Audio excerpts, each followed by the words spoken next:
Hi, I'm your Wegener and welcome back to the Early Bird Photo News. We got a lot of exciting topics today, including how I went in the field with Nikon's latest firmware update for the Z6 III that made huge changes to this camera. Yesterday, I decided to go for an early morning walk at the beach, and for whatever random reason, I decided to throw my R5 and 100-500 in the car as well, which turned out to be a stroke of genius. Because when I got to the beach car park, I noticed two spangled drongos doing crazy flight maneuvers over an open patch of grass. At first, I couldn't figure out what they were doing, but then I realized they were actually catching these tiny flying ants. So I thought, there's an opportunity here, quickly ran back to the car, grabbed the camera, and started to try and photograph the birds in flight catching the insects. At first, I totally failed to lock onto the birds though, because they were super fast, diving down and then quickly banking up, making a turn, and there was ever-changing backgrounds, and sometimes I even had a few cars on my background. So the camera had a hard time locking onto the birds, and I rattled off a few thousand frames without really getting any good results. So then I thought I have to change something here, tweaked a few camera settings, and also completely changed my shooting method. So instead of focusing the birds the moment they leave the tree, I pre-focus on an area on the ground where I thought that is in a similar distance to where the birds will bank. And then I looked through my EVF, looking at the birds basically completely out of focus, zoomed out a bit, and when they started to take off, I still didn't focus or fire away. I just tracked them in my viewfinder until they came closer and closer and closer to the spot that I wanted to photograph, zoomed in, pressed the focus button, fired away, and with that technique I was able to get one photo I was super stoked with. And if you're interested in a more detailed bird in flight video and what you can do to get the best results, let me know in the comments and I might be making one. Another camera that I've used extensively over the last few weeks is the Z6 III, and there's one particular reason, because today Nikon released firmware update 2.0 for this camera, and it brings a few awesome features to it, including auto capture, the focus limiter from the Z8, many other features, and most importantly for me, bird subject detection. On other cameras we already have bird subject detection, but on the Z6 III that was a very glaring omission in my opinion. When I reviewed that camera initially, I said, if that camera had bird eye tracking, I think it would be a much better body. And that is actually true. Because now with firmware 2.0, the camera has improved when it comes to the autofocusing and subject detection in the field. It finds the birds much better, and it also seems to be more sticky.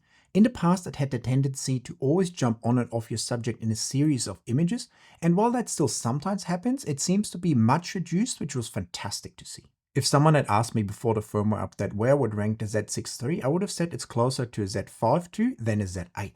But after the firmware update, at least for birds, I feel like it has moved much closer to the Z8 in autofocusing performance. The Z8 and Z9 will still give you better autofocusing overall, but the gap between the three has definitely decreased. So if you have a Z6 III and shoot birds in particular, I would definitely recommend to upgrade your camera. It will give you much better birds in flight photos in particular. For birds in flight, the Z6 III always felt a little bit on and off, whereas now I was able to more reliably capture some nice bird in flight shots. So while this is definitely an amazing update, my only question is, why did it take so long? Why did it take a year after the release to actually have that upgrade? I'm super happy to have it, but I would have preferred to see it even earlier in the camera, but maybe there were some technical reasons it couldn't be introduced, or maybe the Z5 II had to come out first. But in the end, I'm glad that it's here now and that it has improved the camera a fair bit. If you're a Z6 III shooter, you'll also like to hear that I'm working on a setup guide, including my camera setup file and a setup video for the Z6 III, because with a few tweaks, you can really turn this camera into a capable bird photography machine. One image that I took with the Z6 III that stood out to me in particular was of this white-headed pigeon in my backyard. This is not my normal style, but sometimes I really like to play with light and dark backgrounds as well. And in this situation, the evening sun perfectly hit the white head of the pigeon, giving me a completely dark background when I underexposed the image. What I liked a lot about this image as well, that it was almost perfect right out of camera, and I just had to do a few tweaks in Camera Raw to turn it into this beautiful final looking image. So I went in, I removed the noise, and then I also added dehaze to make the background a bit darker and add more contrast to the image. I pulled out the highlights to make sure that the bird is not blown, and then I also added a little bit black, making sure that the whole background is completely black, and then I ended up with this beautiful file. And if you want me to show you more of these techniques and many more that will have a dramatic impact on the final look of your RAW images, I would recommend that you check out my Lightroom and Next Generation Photoshop masterclasses. In these classes, I teach you step by step and in easy to follow chapters, my workflow that you can apply to all your RAW images and get fantastic results every single time, even from your most difficult to edit files. But of course, you won't just be watching because I'm also providing you with my own RAW files so you can edit right alongside me. And if you're not sure if my classes are worth it or the right fit for you, check out some of the amazing reviews that I receive on a daily basis from many happy students who I've helped to transform their editing lives, who now love image editing and get great results every time. I know image editing is something that many of you like to avoid or brush aside or think it's not necessary, but with the right workflow and the right tweaks, you can truly transform your RAW images, and even dull and boring files can suddenly turn out to be stunners. So if you're fed up with not knowing how to edit your images or how to get the best results from them, my masterclasses will be a great starting point to get you on your way, because I know they will help you a lot to develop that crucial workflow and get great results that will make you very happy. Do you have a favorite of all my Z6 III images? For me, I think it definitely is that pigeon shot, even if it goes against what I usually like in my photos. This week, Canon Rumors also posted an interesting article about what they believe will be Canon's next big wide L lens, a 300 to 600mm f5.6. To me, this lens sounds very interesting, but also confusing at the same time, and I think there's a few key factors that will determine whether the lens will be successful or failure. And these factors are weight, size, and price. The article says that part of the design at least will be based on the 100 to 300mm f2.8 lens, which isn't cheap and isn't particularly small or light. So I'm definitely wary of what this lens will weigh and cost, but at the same time I think it has potential to be a fantastic lens because there's a big gap in the Canon lineup between the 100 to 500 and then the f2.8 400 and f4 600mm prime lenses. So if this new lens has a continuous aperture of 5.6, but is not that much smaller or lighter than a big 600mm prime lens, I think it would make it a lot less attractive. Of course, you have the ability to zoom, but apparently you're giving up some sharpness and stop of light. On the other hand, I think if this lens is a little bit smaller and much lighter than a 600mm prime lens and costs around that sort of $6,000 to $7,000 mark, right where the Nikon 600 and 800mm PF lenses sit as well, I think Canon could be on to a real winner, and it fills a big gap in the market. I know at some stage physics kind of limit how small or light a lens can be, but I think the size and the weight, as well as the price for a lens in that sort of middle category between the cheaper zooms and the super expensive high-end prime lenses, has to be reasonable to be actually attractive to many people. Would you agree?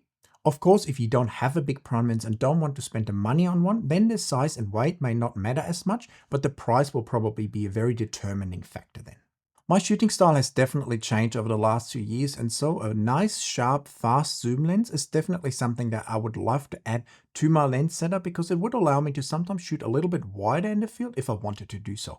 But at the same time, I would also love to see this lens working at least quite well with the 1.4 teleconverter, giving us like a 400 to 800mm lens that would also be great to use in the field, especially for those smaller birds. Of course, in a perfect world, we would all want an f2.8 300 to 600mm lens, but then at the same time, no one would want to carry a lens like that around. So I think we have to stay realistic with our expectations, especially if we want cheaper, smaller, lighter. We usually have to make a few concessions when it comes to the f-stop. But with the high ISO capabilities of the modern cameras, I think this is still an f-stop that will be reasonable to use in the field. So while I'm a little bit skeptical about this lens, it's also an exciting lens to look forward to, if in fact that is the next big wide L lens we're getting from Canon. I've also talked to some of my Canon sources, and their response has been the same for the last few months. We will likely see an R6 III this year, and then there will be another shorter prime lens with less than 50mm, and they haven't heard about anything else that might come out this year. Now there's still a small possibility, but I think it's more likely that we see a camera like an R7 II and a 300 to 600mm lens sometime next year, alongside some other interesting lenses. So we may all have to wait a little bit longer to see what this lens is like, watch my review once I get it, and then decide is that a lens for us or not. And to finish off this video, we have a couple more Nikon news. Last week, they introduced a very interesting internally zooming 24 to 70 f2.8 lens, which seems to be a great improvement over all the previous lenses. And of course, a lot of you guys will laugh that it's fully internally zooming, something which we usually don't get with 24 to 70mm lenses. Nikon Rumors also posted that they think Nikon will release a video focus camera sometime in September, maybe called the Nikon ZR, with some of that red technology trickling into a Nikon body, similar to maybe what we get from Sony's FX series. Speaking of Sony, and to finish this video, when do you think we will see an a7 IV? Is it imminent? Is it a few months out? Are we going to only see it next year? Let me know in the comments. Also share all your other thoughts about this video in the comments. Give me a thumbs up for the video. Check out my channel membership and masterclasses. And of course, hit that subscribe button so we can keep growing our community. And I will see you in another video very soon. Bye.